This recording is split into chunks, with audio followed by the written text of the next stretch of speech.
Good morning, good afternoon, good evening. This is A.E. Murphy, author of Viral, A True Story of Epidemic Flu, Fear, and Faith. Welcome to my channel, Fibromyalgians, where we talk about all things fibromyalgia. I want to talk to you today about 2 hacks for fibromyalgia. I was diagnosed in 2015 after a life-altering illness and a near-death experience that my husband and I both suffered. I'm here to tell you that there is hope for living well with fibromyalgia. If you are newly diagnosed or have been suffering with fibromyalgia for years or maybe even decades, you've come to the right place. No more confusing rabbit hole of information, advice, products from strangers who you don't understand either your individual personal struggle or what you're going through or how you feel at any given time. I'll give you concrete steps that you can take to improve your health and your well-being. I've been there. I went from losing my hair that came out in clumps in the shower drain. I babbled in incomplete and incoherent sentences. I was depressed. I was diagnosed with depression and anxiety and fibromyalgia. I was unable to climb stairs. I couldn't even walk from one room to another without total exhaustion. And now I am vibrant and active and productive and positive and hopeful for the future. I have my power back. Fibromyalgia no longer controls me. I want the same for you. It's possible. I'm living proof. Don't allow fibromyalgia to suck one more second from your life. You are precious. You are valuable. You're worthy of the abundance that there is available in life. You're worthy of health and energy and love and joy. With that in mind, here are 2 hacks to start you on your journey toward health and taking back your power and controlling your life.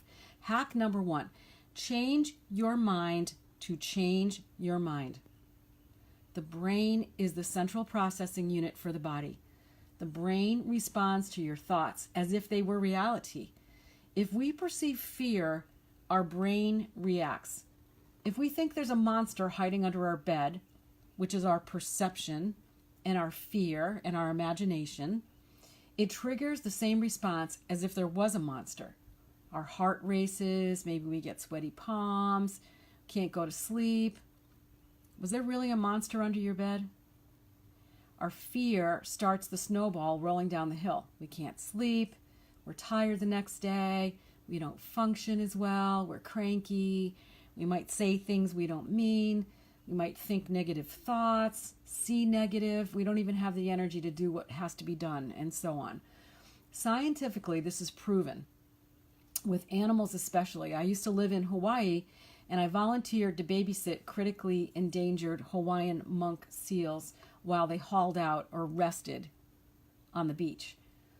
They hunt by night and they sleep by day.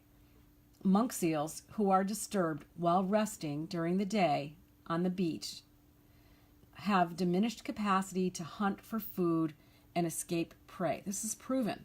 Sleep is so important. Imagine if you could control and guide and direct your healing starting with this very moment.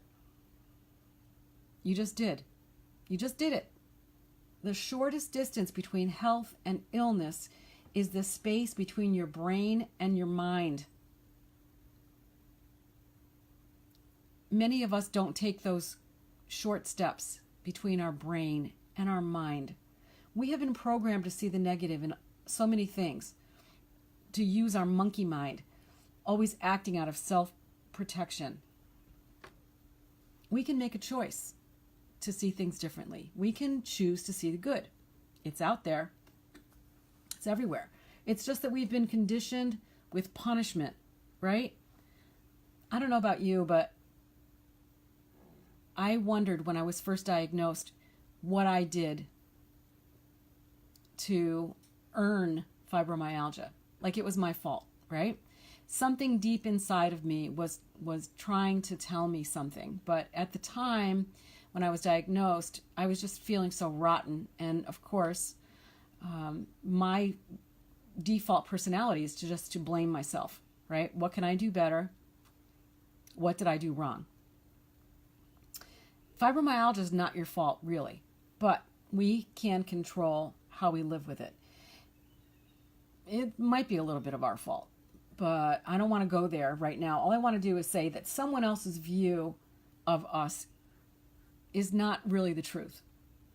We can choose to reinvent ourselves. We can choose to live well with fibromyalgia. I know it might seem impossible. If you're newly diagnosed or you're just starting out on your journey, I know everything is exhausting. Everything is a chore. But the one thing that we can do with very little pain or very little effort is just to change our minds. Change your mind to change your mind about something.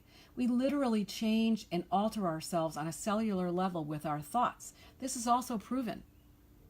A lot of scientists have done work with water molecules and with plants and have shown that we can change how we grow and how we live just by our thoughts and by our language.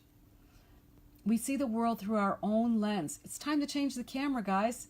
Start seeing yourself differently. You'll open your eyes to a whole new, positive, safe, loving, joyful world. Change your mind first in order to change your thoughts.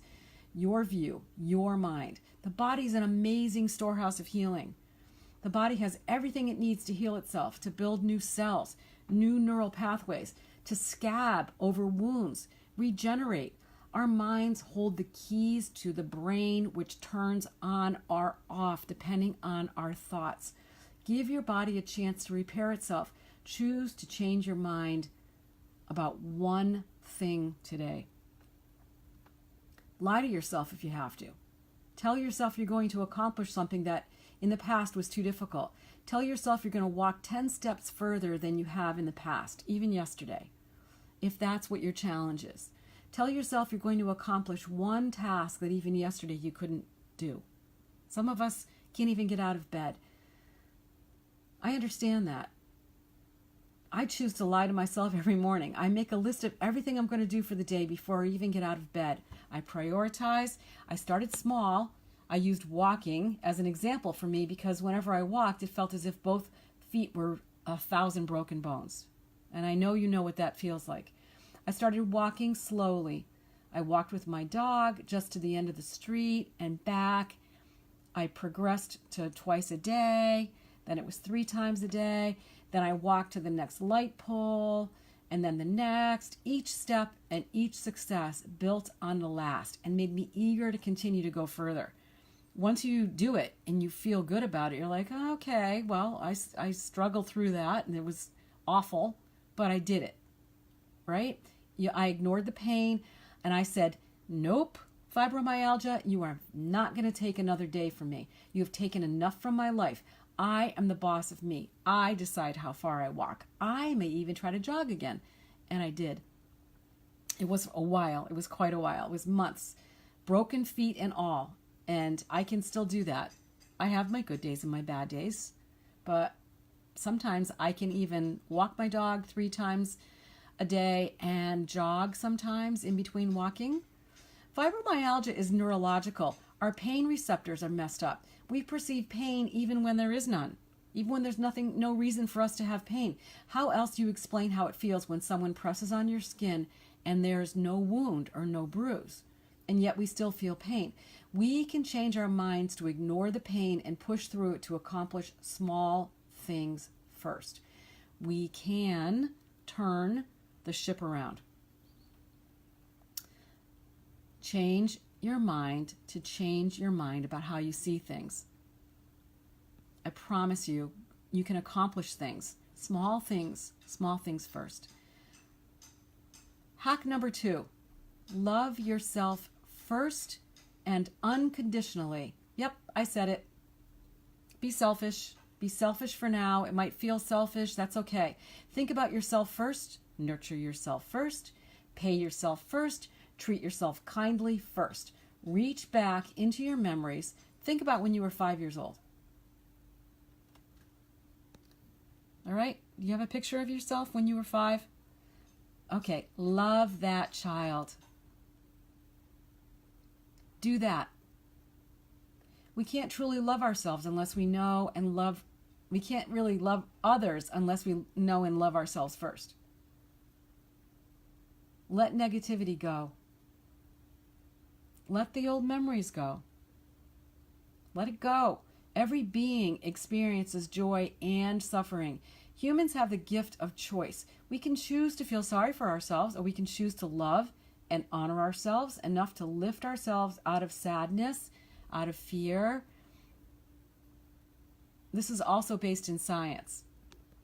Now, I'm not talking about clinical issues, clinical depression. I'm not talking about that. I'm not saying that you can heal yourself from things that require a doctor's care and real serious clinical issues. I'm just saying it starts in the mind, right? Loving yourself unconditionally, loving yourself first. That's a choice.